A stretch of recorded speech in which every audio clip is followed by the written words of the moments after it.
Okay, from time to time you'll need to adjust the chain tension on your shredder. If you look, the chain tension should be about this amount. Anything more than that would be excessive, causing excessive wear, and anything less than that can cause the chain to derail. So to adjust it, you will need a 15mm wrench, an 18mm wrench, and a 10mm wrench. You'll need to loosen the main pivot bolt and adjust the tensioner. There's two chain tensioners per track. So the first thing we will do is we'll loosen the main bolt, like so. Once that's loosened, by tightening this nut up and doing so equally on both sides, we will be able to tighten the chain up. And by loosening this bolt, you will cause the chain to become looser.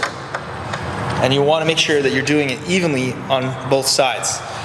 Once the desired chain tension is achieved, just tighten up the center axle bolt.